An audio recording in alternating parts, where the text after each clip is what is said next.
안녕하세요. 저는 55회 변리사 시험에 합격해서 지금 특허법인에서 변리사로 일하고 있는 조규영이라고 하고요. 한양대학교 기계공학부 졸업해가지고 기계전공 변리사로서 일하고 있습니다. 네, 안녕하세요. 저는 변리사 일을 하고 있는 이준현이라고 합니다. 한양대학교 산업공학과를 졸업했고요. 부전공으로 융합전자공학부를 졸업을 했습니다.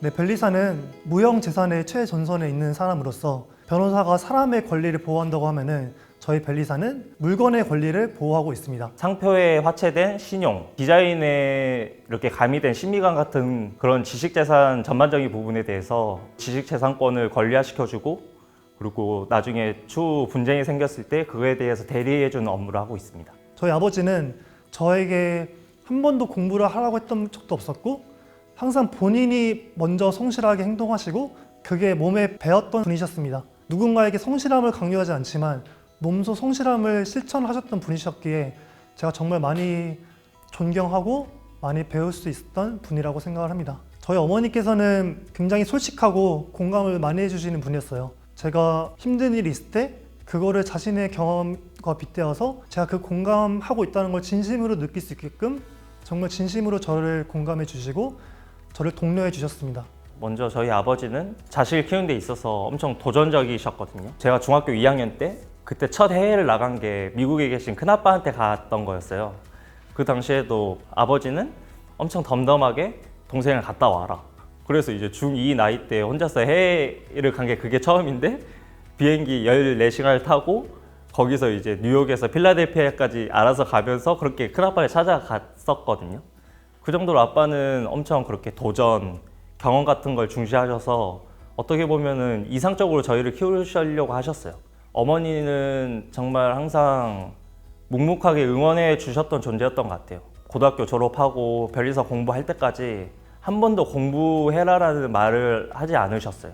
어떻게 보면 방목형으로 키우셨는데 근데 또 이제 마냥 방목형이 아니라 그 중간중간에 정말 많은 서포터를 해주셨죠. 아침밥을 항상 꼭 해주시고 문제집이나 과외가 필요하면 항상 경제적인 지원을 아낌없이 해주시고 심지어는 방에서 공부할 때면 이제 가족들이 항상 거실에 있는 TV 소리를 최대로 낮췄었어요. 최근에 어머니께서 말씀해 주신 게 저한테 어떻게 하면 칭찬해 줄 수 있을까라는 거에 대해서 많이 고민을 하셨다고 해요. 별거 아닌 일에 대해서도 칭찬을 해주고 싶어서 그걸 혼자 이렇게 메모장에 적어서 간직하고 시기적절할 때 그거에 대해서 언급을 해주고 그런 부분을 들으면서 아 역시 알게 모르게 잘 해주셨구나.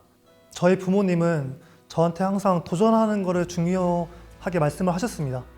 제가 어떤 게 너무 힘들 것 같고 저건 도저히 하고 싶지 않다라는 생각을 할 때도 항상 저희 부모님께서는 너가 힘든 건 알고 있고 당연히 힘들 수밖에 없다. 실제로 그걸 도전했을 때 힘들 것이다. 그렇지만 너가 그 도전하는 과정에서 배울 수 있는 게 굉장히 많고 실제로 해보면은 그렇게 힘들지 않을 수도 있고 그렇기 때문에 너가 항상 어떤 거를 선택을 할 때 어떤 걸 도전하고 싶을 때 망설이지 말고 일단 해봐라. 힘들면 그 다음에 생각을 해라. 항상 도전하고 항상 뭔가를 노력하라는 말씀을 많이 해주셨습니다.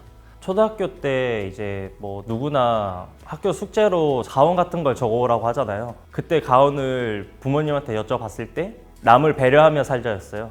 특히 저희 아버지께서는 사람이 살아가는 데 있어서 공부는 3순위다. 공부보다 더 중요한 2순위는 건강이고 그리고 건강보다 더 중요한 가장 최우선순위 인성이다. 공부 못해도 최우선으로 해야 되는 거는 사람이 먼저 돼야 된다라는 걸 많이 말씀해 주셨어요. 그래서 저도 이제 시간이 지나면서 나이를 한두 살 더 먹어가면서 더 절실히 공감이 가고요. 제가 고등학교 때 내신 준비를 하고 있었는데 시험 당일날 두 과목을 시험을 보게 돼 있었어요.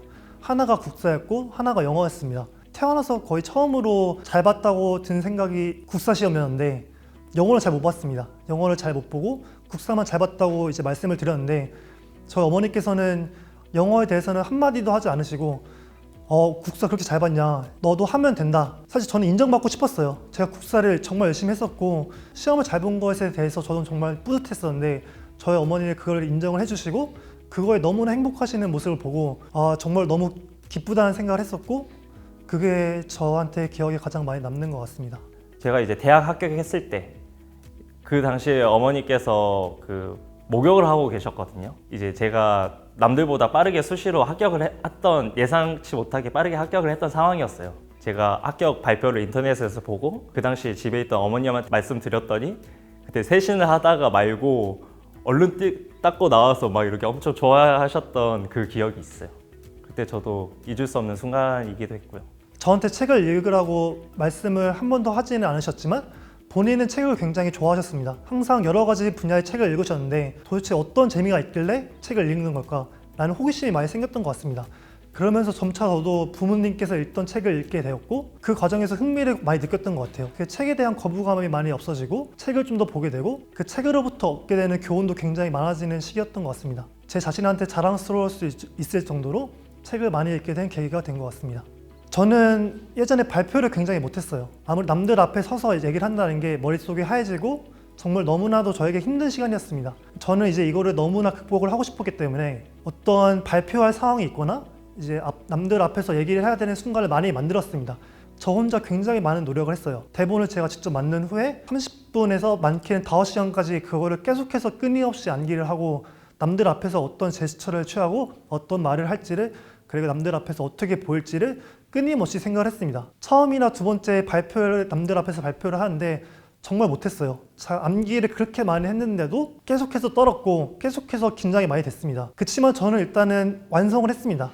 발표를 끝까지 완성을 했고 그 이후에 계속해서 발표를 하다 보니까 어느 순간 조금씩 긴장하는 현상이 줄어들더라고요. 좀 더 밝게 얘기를 할 수 있게 되었고 좀 더 남들 앞에서 제가 말하고 싶은 거를 솔직하게 말할 수 있게 되었고 제가 준비했던 거를 많이 얘기를 할 수 있게 되었고 조금씩 깨쳐가다 보니까 어느 순간은 제 자신이 어느 정도 만족할 수 있는 정도까지는 많이 극복을 했다고 생각을 합니다. 처음엔 누구나 다 큰 산처럼 보일 수 있어요. 내가 과연 가능할까라고 생각하는 게 살다 보면 굉장히 많습니다.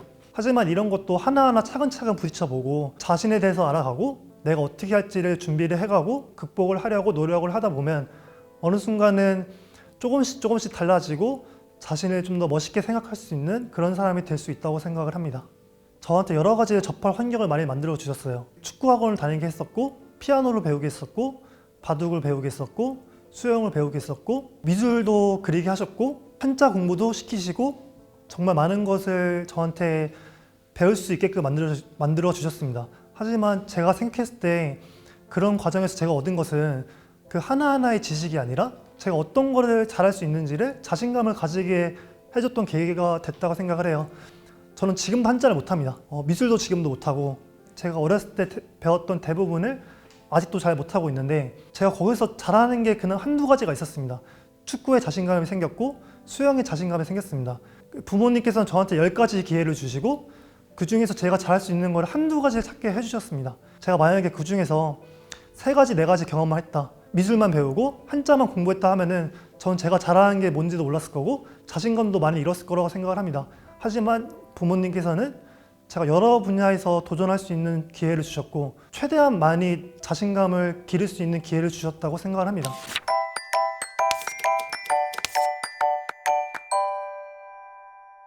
원래는 제가 공부에 관심이 없었어요. 어느 정도까지 관심이 없었냐면 한 430명 중에 223등 했었거든요, 맨 처음에.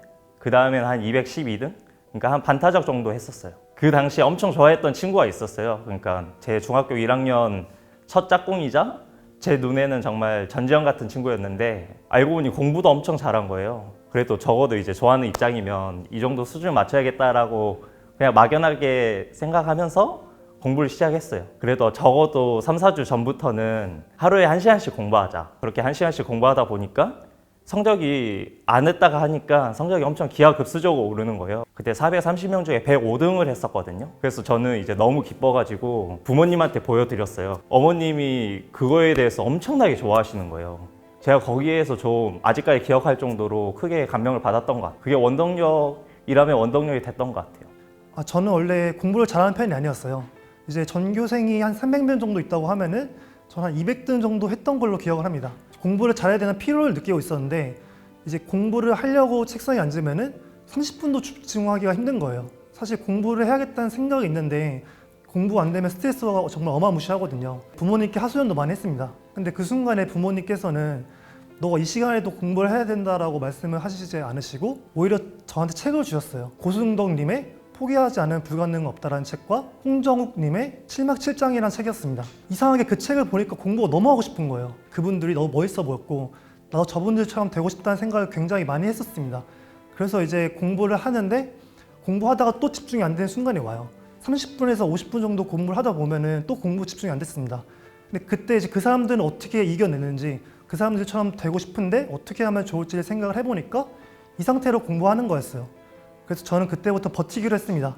항상 힘들 때마다 그분들이 어떻게 공부를 했는지 생각을 하고 버티는 쪽으로 생각을 해서 지금 이 순간만 버티자.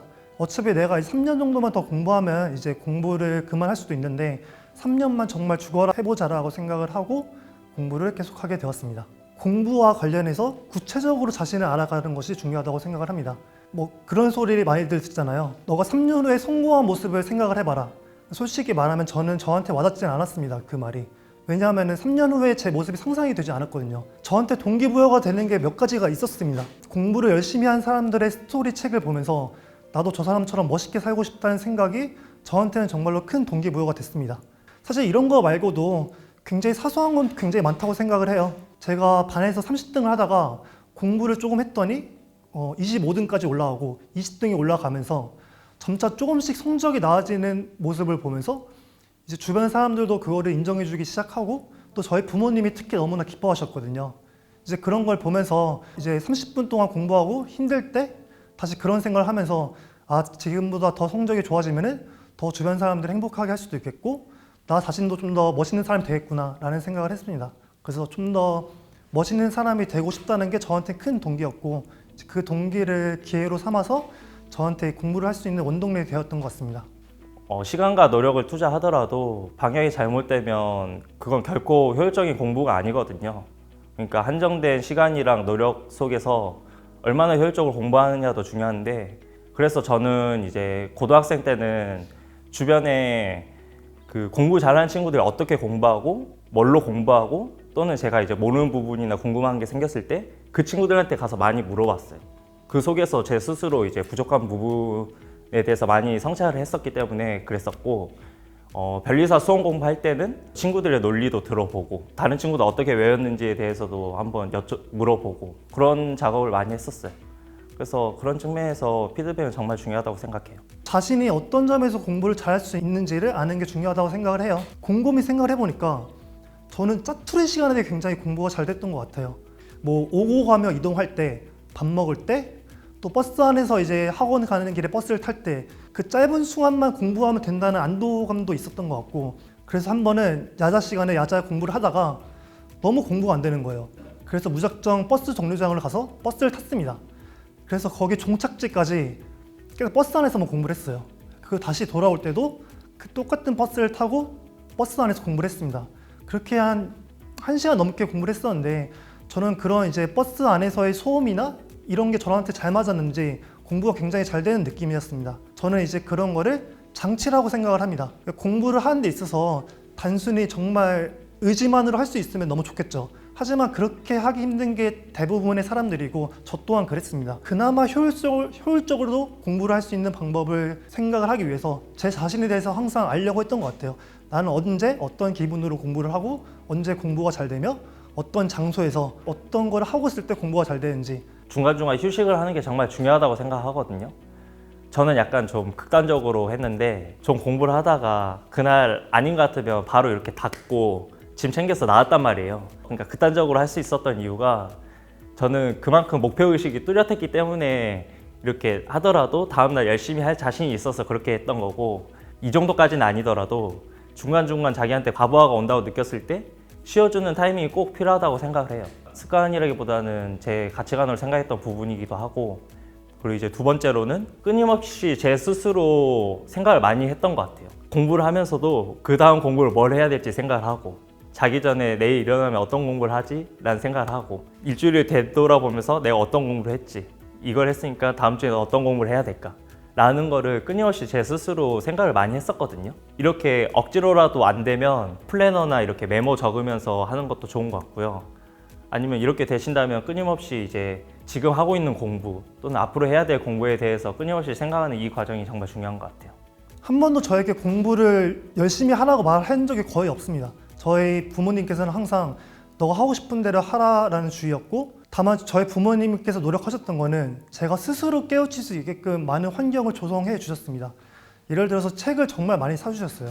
공부법 관련된 책뿐만 아니라 역사, 문화, 사회, 예술 전반적인 분야에 대해서 책을 주셨고, 읽으라는 말을 따로 하진 않았지만 책장에 있다 보니까 어느 순간 제가 한 권씩 읽게 되었고, 그 과정에서 어떤 게 멋있는지를 알게 되고 공부하는 것도 멋있는 게 될 수 있겠다라는 생각을 하게 되었습니다. 돌이켜보면 저희 부모님은 제가 스스로 제가 가야 할 길을 찾게끔 도와주신 것 같습니다. 어머니는 절대 잔소리를 하지 않으셨어요. 제가 하는 공부 스타일이나 가치관에 대해서 엄청 존중을 하고, 제가 어떤 선택을 하냐에 따라서 제가 이과 문과에서 이과를 선택하든 대학교에서 뭐 한양대를 선택해서 거기서 과를 기계공학과를 선택하든, 그리고 뭐 갑자기 대학원이나 뭐 회사가 아니라 변리사 공부를 준비하겠다라고 했었을 때도 그렇고 제 진로에 있어서 항상 이렇게 존중해주고 응원해주고 하셨거든요. 그런 모습이 좋았던 것 같아요. 저는 이제 중학교 1학년 때는 1시간, 중학교 2학년 때는 2시간, 중3 때는 3시간 이렇게, 그러면서 성적도 이렇게 단번에 그 213등에서 단번에 1등이 된 게 아니라 꾸준히 올랐었거든요. 마지막 졸업할 때는 30등이 될 정도로. 단번에 중하위권 하던 친구가 최상위권이 될 수 없다라는 거예요. 그러니까 이 말은 점진적으로 학습량도 그렇고 뭐 성적도 그렇고 그렇게 점진적으로 작은 성취들을 쌓아가면서 성장하는 게 중요한 것 같아요. 처음부터 너무 크게 욕심 부리지 말고 꾸준히 노력하면서 어떻게 보면 기다리는 거죠. 욕심 안 내고. 굉장히 어렸을 때부터 제 방에는 항상 책이 많았습니다. 그 중에서 저는 기억나는 게 명심보감을 정말 재밌게 읽었던 것 같습니다. 제 자신에 대해서 알아가게 되고 무엇이 좋고 무엇이 그른지를 생각을 해보게 되고 좀 더 내가 어떤 식으로 사는 게 좋을지, 어떤 게 미덕인지, 어떤 게 멋있는지를 배우게 됐던 것 같습니다. 그렇게 어렸을 때 책을 읽었던 경험이 지금의 제 자신이 정말 제 자신한테 대견스럽고 자신감을 가질 수 있게 해줬고, 제가 인생을 살면서 매번 선택의 갈림길에 서는데 그때마다 옳은 방향이라고 확신할 수는 없지만 제가 어떻게 선택해야 될지를 알 수 있게끔 가치관을 형성하는데 정말 많은 도움이 되었다고 생각을 합니다. 아이들에게 책을 많이 읽어주는 게 아이들의 올바로 자랄 수 있고 아이들에게 정말 많은 도움이 된다고 생각을 합니다. 책을 많이 읽게 해주세요.